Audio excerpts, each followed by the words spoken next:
Hey guys, Jim here, coming back with another video. Today I want to talk about Sports Illustrated magazines. I'm going to give you guys some tips on what to look for if you're interested in collecting these. And I'm going to show you some of my favorites from my collection. So to start off with, like everything else, if you want to collect these, you're going to look for condition. You want things that aren't ripped, written on, missing pages, falling apart, stuff like that. And as far as collectability is concerned, Sports Illustrated magazines come in two different varieties as far as how they're issued. You have your subscription issues, which is what you're looking at right here, and then you have newsstand issues. Now it's believed that there have been between 2 and 3 million subscription issues produced for each issue. And there's only 50 to 60,000 issues produced for newsstand issues. So obviously newsstand issues are there's much fewer of them, and with rarity makes value, like with everything. So things that are produced fewer of and that there are fewer around are going to be worth more money. So if you're interested in the value of these in investment purposes, you're going to want to look for newsstand issues in most cases. So what you're looking at here is it's a subscription issue, and the subscription issue is very easy to tell because you can see that there's a postage label glued to the front of it. Okay, so now you do need to be fairly careful, because I found that from the 90s down to the early 70s, these postage labels are easily removed with a hairdryer. From 1970 and earlier, it's very difficult. They must have changed the adhesive, and the hairdryer thing doesn't work. There may be other ways to remove them, but I don't know. So anyway, the newsstand issue would not have the shipping label, such as something like this. So typically the shipping labels are going to be anywhere from here across here somewhere. And the other thing is, with the newsstand issues, oftentimes, and again, it's not 100% set in stone, but oftentimes you're going to have these, especially when it's attached like this. It's the little card there that you can fill out to sign up for a subscription. Many times those will be in the newsstand issues, but it's not always a given. And this one actually had this and a loose one, which was on a different page, but that one had both of those in it. So, but otherwise, even on ones that have been, the label has been removed, if you look very closely, I think I have one here where I actually removed the label. If you look very closely, you can see remnants of where the label was. So, but sometimes it's very difficult to tell, and sometimes only an expert like CGC can really tell.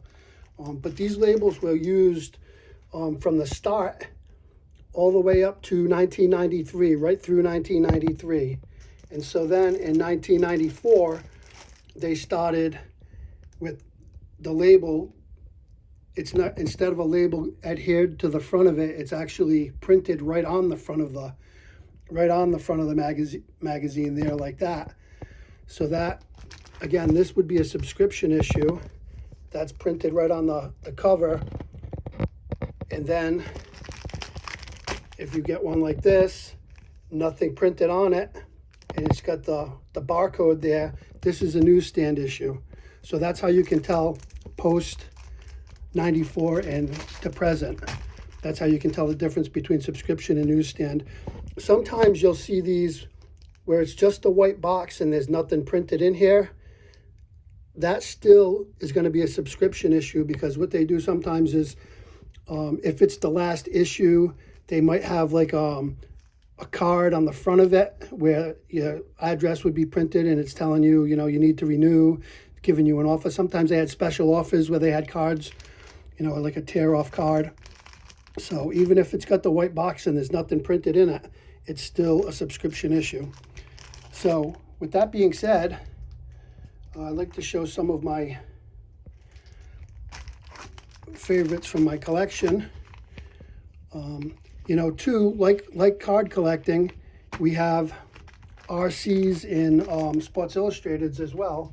And in this case, RC stands for rookie cover. And so here's another, this one is a 1995 issue, and you can see we've just got the barcode here, and so it hasn't been printed on, so that would be a newsstand issue as well. So anyway, here are my favorites.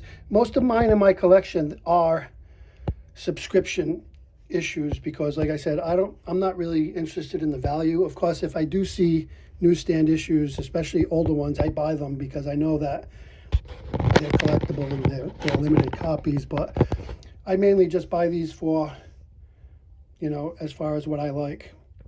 So I was getting back to RC here, stands for rookie cover, also known as first cover.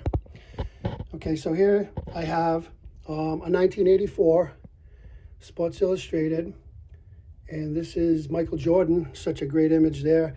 And this one was recognizing the United States Olympic basketball team from 1984, and they were playing, at this point in time, this was working up to the Olympics, and they were playing against a group of NBA basketball players that they were scrimmaging against. And so there's Jordan, such a great image. This happens to be Michael Jordan's second Sports Illustrated cover. He was on 50 covers in his career, which is the most out of anyone. And his rookie cover, or his first cover, was in November 24th, 1983. And so this is actually his second cover. So cool. Next one I want to show you. This is from April 2nd, 1979. The Magic Show. There's Magic Johnson playing for Michigan State. Just a really cool image there. And so why I collect Sports Illustrated magazines is because, for one thing, like I said, the nostalgia, but, you know, world-class photography, and oftentimes, you know, you're catching a glimpse in time or a photo shot of, you know, important and historic sporting event, such as the Ali Frazier fight from 1975. So here we have it, October 13th, 1975, such a great shot. Ali hitting Joe Frazier with a right hook to the head. And of course, Ali and Frazier had some epic battles. So anytime I think of 70s heavyweight boxing, I always think of Muhammad Ali. And so that's why I really like this cover.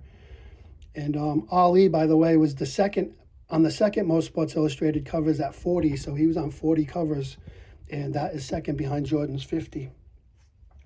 So here's one that appeals to me because, of course, it is my Red Sox. Even though the 1975 World Series wasn't a bright spot, it was such a great series. And one of my guys right there is Louis Tiant.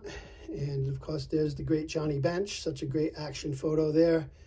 And this one was from October 24th, 1975. And it says, Tiant beards the Reds, Bench blocks the Sox. So I really enjoy that one. And of course, this one here is just a classic. Sports Illustrated from April 15th, 1974. Nothing else needs to be said here. Hank Aaron. This is where he tied the Babe with 715 career home runs.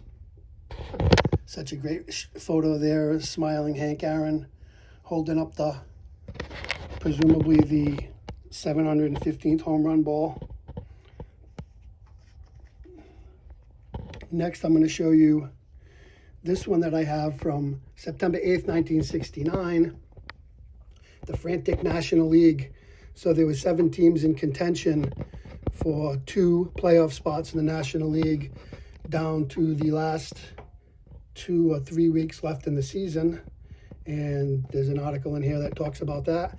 And just a great photo there, of course, of Pete Rose on first base and Ernie Banks, playing first base. And of course, this is a subscription issue. And like I said, after early 70s, it's very difficult to take these off. And unfortunately, those labels do present a bit of a distraction, but still a great cover of 2 great players. Next, I have another one of my favorites. This one here is from July 22nd, 1969, Thief at Work. And of course, there's base stealer Lou Brock. Such a great cover there with Lou Brock on the base pass, as he was known for. And of course, actually, this is from July 22nd, 1974. I think I said 69 a minute ago. Sorry about that. Anyway, yeah, just a great cover there of a great base stealer running on the base paths. Here I have Sports Illustrated from August 9th, 1965. And of course, such a great photo right there. Juan Marichal. Look at that. Look at that leg kick, man. That is just so awesome. And this is the one and only cover that Juan Marichal was ever on. So this is his only Sports Illustrated cover. Plus, such a great picture, Hall of Famer. Love that cover right there. Next, we're going to go down to the 50s. And here we have June 2nd, 1958. We have Eddie Matthews. Just a great looking photo right there. The power of the Braves. Ed Matthews, dynamite on third base. And lastly, I have this May 14th, 1956, Sports Illustrated. There you have a 23-year-old Al Kaline and a 25-year-old Harvey Keene.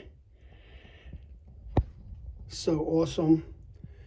There's a great article in there about baseball scouts. And they're talking about how these 2 gentlemen were scouted.